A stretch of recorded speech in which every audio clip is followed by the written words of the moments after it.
Polisi tangkap pengedar sabu di sejumlah daerah di Jawa Timur. 16 peserta ujian tulis berbasis komputer tidak hadir tanpa keterangan. Jutaan limbah popok dan pembalut cemari sungai di Surabaya.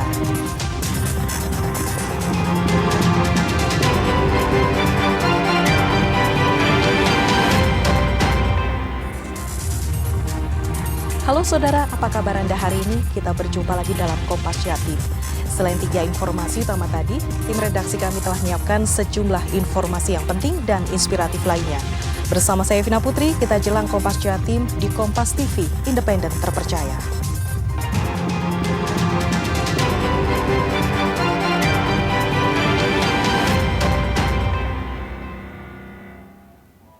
Kita buka Kompas Jatim dengan sorotan pertama dari Surabaya. Direktorat Reserse Narkoba Polda Jawa Timur menangkap 2 kurir narkoba yang kedapatan membawa 22 kg sabu di Pelabuhan Semayang, Balikpapan, Kalimantan Timur. Penyelundupan tersebut merupakan jaringan narkoba internasional asal Timur Tengah. 22 kg sabu yang telah dikemas dalam kotak makan ini dibawa 2 kurir asal Surabaya di Pelabuhan Semayang, Balikpapan, Kalimantan Timur. 2 tersangka tersebut adalah RIP warga Batu dan WR warga Surabaya.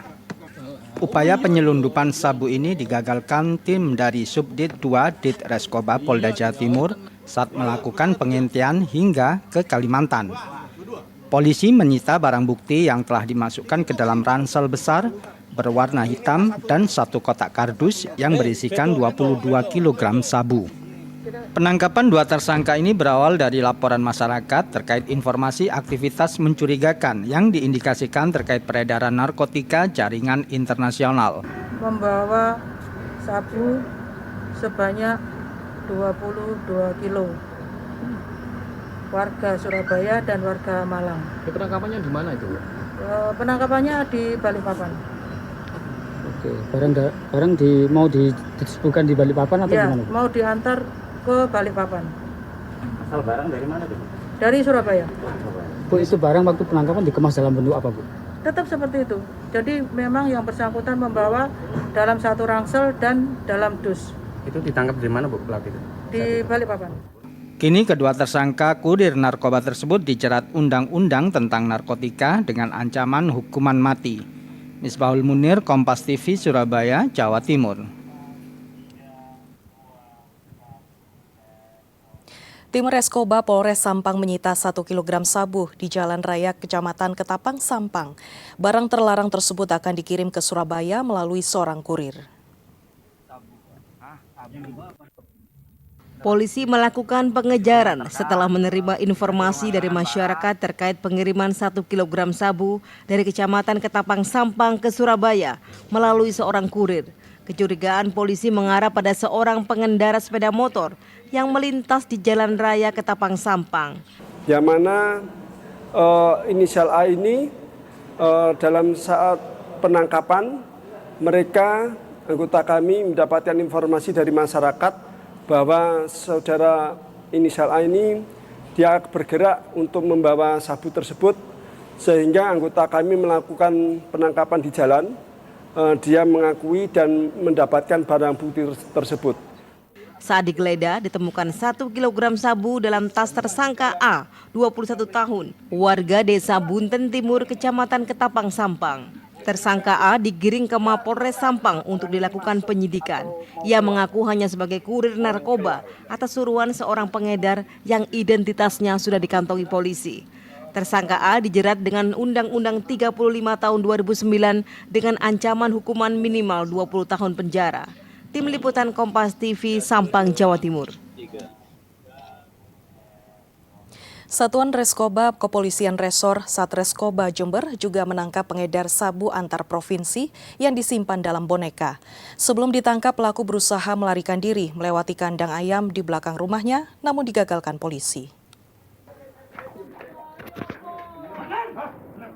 Inilah detik-detik penangkapan pengedar sabu Murtado, warga Dusun Kerajaan Desa Wonosari, Kecamatan Puger, Jember, yang dilakukan tim Satreskoba Polres Jember. Mengetahui kedatangan polisi, pelaku berusaha melarikan diri melewati kandang ayam di belakang rumahnya, namun berhasil digagalkan. Saat digeledah, polisi menemukan paket siap kirim yang diakui pelaku berisi sarung dan boneka. Namun di dalam boneka ditemukan belasan paket sabu seberat 11 gram yang tersimpan dalam plastik.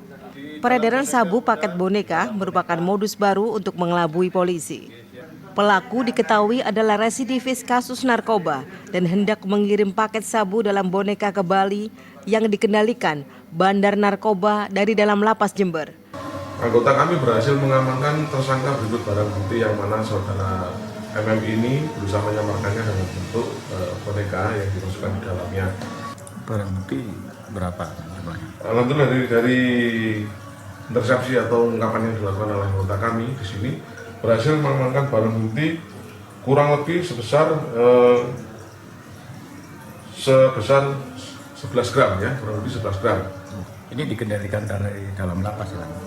Yang bersangkutan ini mendapatkan barang bukti tersebut dari jaringannya ya, yang sedang kami kembangkan juga, dan ini berupaya diedarkan di wilayah Bali. Pelaku akan mendapatkan keuntungan Rp200.000 dan akan mendapatkan keuntungan tambahan saat paket sudah diterima pemesan. Kirim kemana nih, Mas? Rencana mau ke Bali, cuma alamat saya tidak tahu, cuma saya sebagai antar ke Bali. Tapi isi boneka tahu? Kalau isinya dikasih tahu. Apa isinya? Sabu. Ini rencana dikasih fee berapa ini? Kalau pertama kasih 200, nanti baru nyampe baru dikasih lagi. Sudah berapa kali sampean jadi pengedar narkoba? Kalau narkobanya satu kali ini, dua kalinya obat. Pengembangan kasus peredaran narkoba modus paket boneka terus dikembangkan dan pelaku terancam hukuman maksimal 20 tahun penjara. Tim Liputan Kompas TV Jember, Jawa Timur. Saudara, 16 peserta absen di hari pertama pelaksanaan ujian tulis berbasis komputer UTBK di Universitas Erlangga Unair Surabaya. Peserta yang tidak mengikuti UTBK tanpa disertai keterangan, maka otomatis dipastikan gugur. 16 dari total 1.460 peserta yang terdaftar peserta UTBK di Unair tidak hadir atau absen. Peserta yang tidak hadir tanpa disertai keterangan, maka otomatis dinyatakan gugur atau tidak lolos. Sementara itu, beberapa peserta di UTBK juga sakit karena tidak sempat sarapan sebelum mengikuti ujian. Unair menyiapkan sarapan pagi roti dan teh untuk mengantisipasi peserta yang tidak sempat sarapan sebelum ujian. UTBK digelar selama 10 hari hingga 3 Mei mendatang. Setiap hari akan ada 2 sesi ujian, pagi dan siang. Untuk menampung peserta ujian, Unair menyiapkan 18 ruang kelas. Pagi udah jalan, alhamdulillah cukup lancar. Sesi judul 2 sedang dalam proses verifikasi yang sangat ketat. Kawan-kawan sudah melihat sendiri bagaimana proses mulai dari datang sampai dengan duduk di kursi dan kemudian meninggalkan tempat. Pada prinsipnya Unair memfasilitasi kegiatan ini dengan se-fair mungkin, tidak ada kecurangan dan lain-lain, sehingga maaf peraturan di Unair. Sebelumnya diinformasikan Unair menggelar ujian tulis berbasis komputer atau UTBK. Selain terbagi dalam 2 sesi, Unair juga menyiapkan 18 ruang kelas di gedung kuliah bersama. Sebelum memasuki ruang ujian, para peserta berkumpul di ruang transit. Di sini peserta diminta untuk melepaskan atribut berbahan metal. Peserta juga diminta untuk mengganti alas kaki dengan yang disediakan panitia. Kemudian panitia akan mengecek masing-masing peserta dengan menggunakan metal detektor. Tujuannya untuk mengantisipasi jika ada tindak kecurangan saat UTBK berlangsung. Sementara itu, sejumlah persiapan dilakukan oleh para peserta ujian UTBK. Salah satunya Florencia, peserta asal Mojokerto yang memilih tiba di Surabaya sejak 3 hari yang lalu agar lebih siap saat mengikuti ujian. Ini tahun pertama ikut UTBK atau sebelumnya? Ini tahun pertama. Mbaknya dari mana, Mbak? Dari Mojokerto. Dari kapan Mbak nyampe sini, Mbak? Dari 3 hari yang lalu. Kenapa sampai 3 hari yang lalu sudah di sini? Karena makanan di Surabaya. Jadi mungkin biar nggak terlalu berpikir atas barangnya gitu. Jadi biar bisa persiapan dulu dari H3 di sana nggak kejauhan. Persiapan lebih juga dilakukan oleh Fatimah. Ia mengatakan kali ini tahun keduanya mengikuti UTBK. Sama halnya dengan tahun lalu, ia memilih Fakultas Kedokteran UNER di UTBK tahun ini. Kenapa beli lagi coba masuk lagi? Karena masih kekeh gitu mau ke PTN. Masuk UNER? Iya. Rencananya jurusan apa, Mbak? Rencananya mau di jurusan kedokteran. Persiapannya menghadapi ujian ini sebelumnya seperti apa aja, Mbak? Ya saya ikut bimbel, terus saya juga mengadakan diskusi, terus intinya berbagai persiapan yang baik itu mandiri maupun berkelompok gitu. UTBK di UNER kali ini digelar 2 sesi, yakni sesi pertama pada pukul 7.30 pagi dan sesi kedua pukul 1 siang. UTBK akan digelar selama 10 hari dan berakhir hingga 3 Mei 2025. Kika Madona, Kompas TV, Surabaya, Jawa Timur. Dinas Lingkungan Hidup DLH Kota Surabaya menemukan jutaan limbah popok dan pembalut mencemari Sungai Brantas. Karena itu masyarakat diedukasi untuk menggunakan popok dan pembalut yang bisa dipakai ulang agar limbah tersebut tidak semakin bertambah. Pemkot Surabaya melalui Dinas Lingkungan Hidup DLH menggelar sosialisasi atasi limbah popok dan pembalut sekali pakai di Kampung Geblak di Jalan Jambangan, Surabaya. Peserta sosialisasi dilarang membuang limbah popok dan pembalut sembarangan. Berdasarkan data dari Dinas Lingkungan Hidup DLH Kota Surabaya, ditemukan jutaan limbah popok dan pembalut sekali pakai banyak dibuang dan mencemari Sungai Brantas. Melalui sosialisasi dalam rangka peringatan Hari Bumi ini, masyarakat diharapkan menggunakan popok dan pembalut yang bisa dipakai ulang. DLH juga meminta perusahaan mengajak karyawannya menggunakan popok dan pembalut yang bisa dipakai ulang. Mengajak gerakan menggunakan popok dan pembalut yang pakai ulang. Terus edaran yang ketiga kepada perusahaan. Tadi yang disampaikan Pak Wali juga, kepada perusahaan inti dari surat edaran itu juga sama, kepada seluruh karyawan-karyawannya untuk menggunakan popok pakai ulang gitu dan pembalut pakai ulang, dan bisa berpartisipasi CSR-nya itu untuk membantu gerakan ini. Gerakan Tanam Padi kelola 600 hektar lahan. Usai jeda informasinya kami hadirkan, tetaplah bersama kami.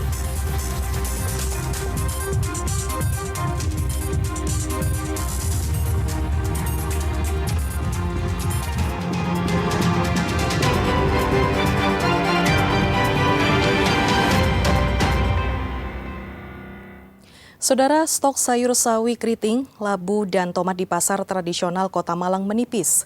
Kondisi ini berdampak pada melonjaknya harga.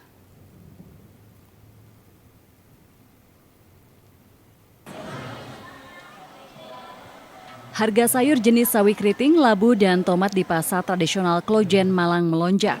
Lonjakan harga ini menurut pedagang karena stok di lapak menipis. Dampak pasokan sayur dan tomat dari pasar induk berkurang. Harga sawi keriting dari Rp15.000 per ikat kini melonjak menjadi Rp25.000 per ikat. Harga labu kini Rp15.000 per kilogram, sebelumnya Rp9.000 per kilogram. Harga tomat juga melonjak menjadi Rp16.000 dari harga sebelumnya Rp8.000 per kilogram. Pedagang keluhkan menipisnya stok sayur dan tomat. Kebanyakan yang naik. Labu siam yang naik, selada keriting naik, kalau kacang panjang turun, terong turun. Tomat naik. Berapa, Bu? Tomat naik banyak, biasanya sekitaran 8.000, 10.000, sekarang sampai 15-16. Melonjaknya harga sayur dan tomat di pasar ini berpengaruh pada daya beli konsumen. Mereka kini mengurangi jumlah pembelian sayur dan tomat. Pembeliannya dikit-dikit dikurangin. Dikurangin dikit-dikit. Tapi tetap beli, Pak, ya? Iya, beli. Masih, iya. Biasanya beli berapa, sekarang berapa, Pak? 1 kilo belinya setengah gitu loh. 1 kilo belinya setengah. Bagi uangnya. Pak, harapannya gimana sih, Pak, sebagai warga? Ya, mudah-mudahan normal aja, Pak. Konsumen berharap harga sayur dan tomat bisa kembali normal agar tidak menambah pengeluaran belanja. Tim Liputan Kompas TV Malang, Jawa Timur. Pemkot Madiun menggelar gerakan tanam padi serentak untuk mendukung program swasembada pangan. Gerakan ini menargetkan 600 hektar lahan pertanian agar bisa dikelola dan mampu memanen 10 ton gabah kering per hektar. Inilah gerakan tanam padi serentak di Kelurahan Nambangan Lor, Kota Madiun. Pemkot Madiun melibatkan anggota TNI dan Polri dalam pelaksanaannya. Pemkot menargetkan 600 hektar lahan pertanian bisa dikelola dengan baik. Agar hasil panen padi lebih maksimal, Pemkot memberikan subsidi pupuk senilai 1,5 hingga 2,5 miliar rupiah bagi petani. Sejumlah anggota Kodim setempat ikut mendampingi pelaksanaan gerakan ini, mulai dari masa tanam padi, panen hingga penyerapan gabah kering ke Bulog Madiun. Setiap 1 hektar lahan pertanian ditarget mampu menghasilkan panen 10 ton gabah kering.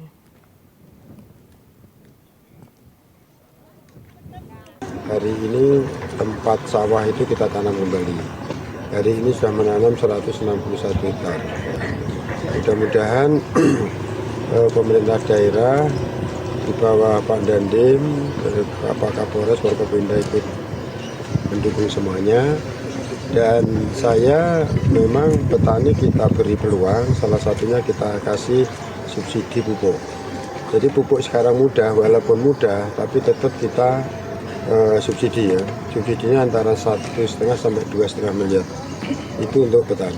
Pendampingan dari Kodim sesuai dengan perintah dari komando atas ya, untuk membantu Kementerian Pertanian khususnya Dinas Pertanian pemerintah kota dan Kabupaten Madiun. Jadi kami dari Kodim mulai dari tanam padi sampai dengan panen, penyerapan gabah dan beras seluruhnya didampingi oleh Kodim, dan kita juga membantu Bulog untuk penyerapannya. Kita ke sorotan olahraga. SKF siap berangkatkan tim putri Indonesia untuk pertama kalinya ke Gothia Cup 2025 melalui Meet the World SKF Girls School Challenge. Total akan ada 16 pemain untuk perkuat tim putri Indonesia di Gothia pada 13 Juli mendatang. Usai sudah gelaran Meet the World with SKF Girls School Challenge yang diselenggarakan di Bandung dan Tangerang pada 19 hingga 20 April 2025. 4 pemain terbaik dari 32 tim sekolah dasar yang berpartisipasi di masing-masing kota telah ditentukan. Hasilnya 2 pelajar putri untuk pemain All Stars yang terpilih dari kota Bandung yakni Rianti Savana dan Taskia Nazifa. Sementara 2 pemain All Stars dari kota Tangerang diwakili Aura Rahma dan Azizah Nina. Keempat pemain melengkapi skuad SDN Srengseng 01 yang menjadi kampion Girls School Challenge 2024. Project Director Meet the World SKF menilai ini merupakan langkah awal yang baik untuk Indonesia, khususnya di sektor putri untuk mentas di turnamen sepak bola usia muda terkemuka di dunia. Kami sangat percaya bahwa kegiatan yang kita lakukan ini akan memberikan dampak positif bagi kemajuan sepak bola wanita, terutamanya di Indonesia. Kalau kita lihat hari ini adalah masih kurang banyak ya kegiatan-kegiatan terkait dengan pertandingan sepak bola untuk wanita. SKF berharap kegiatan ini akan menjadi kegiatan yang dilakukan secara rutin. Selain mengirimkan tim SKF Indonesia Girls U13 yang dikomandoi Yopi Riwo, SKF juga mengirimkan tim Putra Akademi Persib Cimahi sebagai juara tingkat nasional, serta Papua Football Academy ke Gothia Cup 2025. Gothia Cup 2025 akan diselenggarakan di Swedia pada 13 hingga 19 Juli 2025.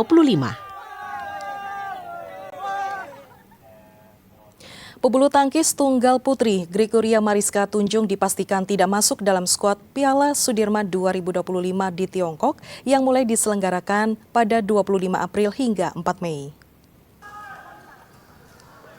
Kepastian mundurnya Gregoria Mariska dalam skuad Piala Sudirman 2025 yang diselenggarakan di Xiamen, Tiongkok 25 April hingga 4 Mei 2025 diutarakan oleh Kepala Bidang Pembinaan dan Prestasi PP PBSI Eng Hian. Dalam pernyataan resmi PP PBSI, batalnya Gregoria ikut ajang turnamen dunia ini karena faktor kesehatan. Tunggal putri andalan Indonesia terkena vertigo yang membuatnya harus menepi untuk istirahat total agar dapat pulih maksimal. PP PBSI juga membuat perombakan dengan mengajukan Esther Nurumi Triwardoyo demi gantikan Grego telah mendapat persetujuan dari BWF. Esther akan berjuang bersama tunggal putri pertama tim Indonesia Putri Kusuma Wardani. Gregoria juga tidak tampak di markas Cipayung. Terlebih, Gregoria juga absen dalam simulasi pertandingan yang dilangsungkan di Pelatnas PBSI.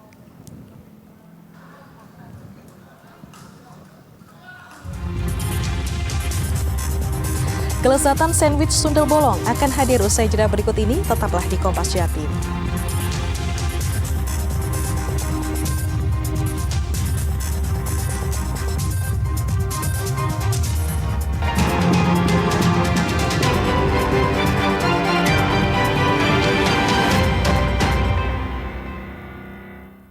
Saudara, sundel bolong adalah salah satu jenis karakter hantu wanita di Indonesia yang menakutkan. Sebaliknya, sandwich sundel bolong dijamin membuat Anda ketagihan kelezatannya. Dan informasi ini sekaligus menutup jumpa kita di Kompas Jatim hari ini. Jangan lupa saudara untuk menyaksikan live streaming kami di kompas.tv dan channel YouTube Kompas TV Jawa Timur. Kompas TV, independen terpercaya. Saya Vina Putri, sampai jumpa. Inilah dia sundel bolong yang enak dan tidak menakutkan. Sandwich sundel bolong namanya. Kreasi seorang juru masak di Hotel Aston Inn Jemur Sari, Surabaya, Jawa Timur. Saat dilahap, keju mozzarella pun molor dari mulut. Sandwich sundel bolong ini terbuat dari roti tawar yang dipotong setebal 3 cm. Kemudian dilubangi dan diisi omelet dengan beragam kondimen seperti paprika, sosis, udang, jamur kancing, serta keju mozzarella. Kali ini saya cobain sandwich sundel bolong. Untuk rasanya sendiri itu dari gurih masuk, terus juga pedas, dan juga rasa kejunya itu berasa banget sampai bisa ditarik kejunya. Dan baru kali ini saya cobain sandwich yang setebal dan rasanya itu rich banget. Memasak sandwich sundel bolong cukup mudah. Pertama, siapkan bahan roti tawar, butter, serta kondimen sosis, udang, paprika, jamur kancing, bawang bombay, dan keju mozzarella. Pertama-tama, lumuri roti dengan susu full cream, kemudian panaskan pada pan dengan butter. Selanjutnya, tumis berbagai kondimen seperti bawang bombay, paprika, sosis, udang, dan jamur kancing. Setelah kondimen ditumis, aduk bersama telur ayam dan masak bersama roti yang telah dilubangi. Setelah matang, sandwich sundel bolong pun siap disajikan. Saya mengangkat menu yang dari Itali sandwich atau dari Perancis itu namanya sandwich. Nah, saya combine dengan lokal seperti biar namanya jadi lokal, saya namakan sandwich sundel bolong. Kenapa dia kasih nama sandwich sundel bolong? Karena dengan tekniknya yang pertama roti itu kita benar-benar lubangin. Jadi sebenarnya roti itu berlubang. Bagaimana? Mudah bukan membuatnya? Anda pun bisa membuatnya di rumah. Sandwich sundel bolong ini diakui banyak diminati oleh kalangan generasi Z. Tim Liputan Kompas TV, Surabaya, Jawa Timur.